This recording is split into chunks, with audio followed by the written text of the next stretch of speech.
Hi everybody, this is Alchemist 2 and I'm back again with another book review. I just recently picked up The Trials of Apollo and this is the second book. It is called The Dark Prophecy. And of course, this one is a limited edition, so it comes with a very righteous looking bookmark, and of course Apollo is one of my favorite gods.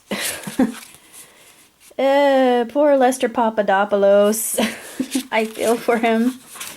But actually this takes place in Indianapolis, so I have to say this is probably one of my favorites of the entire series. And there is a lot of trouble afoot, and we get to be introduced to these hideous creatures called Bleme, and I had never been exposed to that before. I thought, what the heck is a Bleme? And ugh, they're hideous, but they have no periphery. Their eyeballs are in their armpits, and their faces are right here. Because at one point in time, Apollo actually says she did something that no self-conscious Midwestern girl would ever do. She tore open her shirt, and I had to laugh. I thought, yeah, unless they're at the Indy 500 drunk off their butt, then you won't find any Midwesterners doing that. And I laughed so hard. And this is a nice integration of Camp Jupiter and Camp Half-Blood. Of course, we know Camp Jupiter was the little kind of arc with the Roman gods and goddesses, which I enjoy, although I prefer the Greek. God forgive me. But what I predicted comes to pass, and I'm not going to say what it is, but we are just given this feast of unbelievable information that's just absolutely incredible. The action and adventure that takes place is perilous, and you feel this sense of hopelessness, especially with with Meg involved. Or I should say, I don't know if it was Meg or Calypso. But you feel for her, and you think, oh my God, hasn't she been through enough already? But I love the fact that there are griffins involved, of course, because my dog's name is Griffin. Duh. You know, I would be partial to that. But what happens to Heloise is almost unforgivable. I was kind of upset about that. I thought, no! Heloise! But I love this particular chapter, and the next one, if I can flip to the very end after the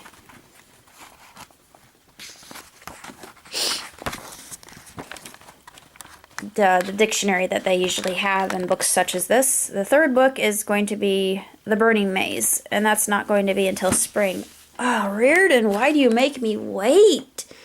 Ugh, I hate waiting. Well, actually, it doesn't really feel that long, because I thought not too long ago I was reading the first book in the Apollo series. I picked it up because I thought, oh, Riordan has another book out. Let me read it. I fell in love with it. I couldn't put it down. And it was just completely mesmerizing. I was transfixed throughout. And I absolutely loved it.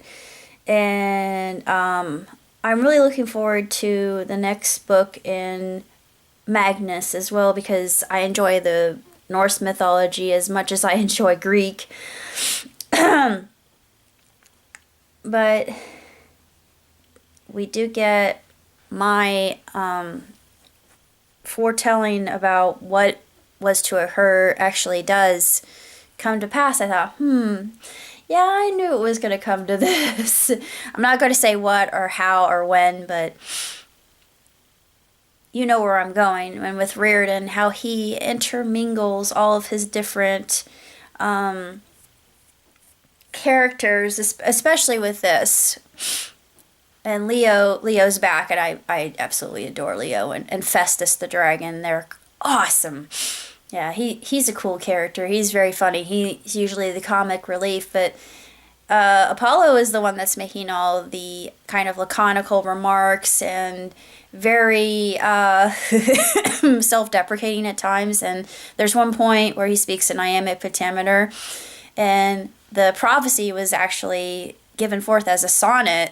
Spoiler alert, but he says da da da da da da. Nobody talks like that, and then he then makes his own iambic pentameter. He says, "Cursed, cursed be by the gods. This is really, really contagious," and it's just so funny. A lot of the things that happen, and I love Apollo. I think he's a tremendous character. I feel for him. He's been through a lot, and he was a very interesting god.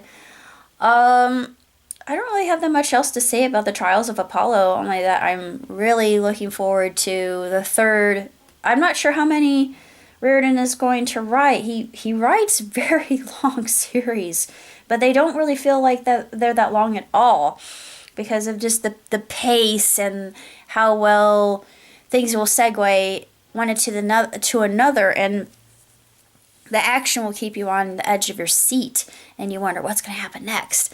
And I love the integration, like I said, between Jupiter and Half-Blood, and it mingles so well. It works so perfectly due to the fact that he's established these characters in their own little universe and how they interact and how they will tend to bicker, or it's just like any kind of other relationship. It's very organic, and I love this. It's absolutely tremendous. And Rick here hit another one out of the park, I think.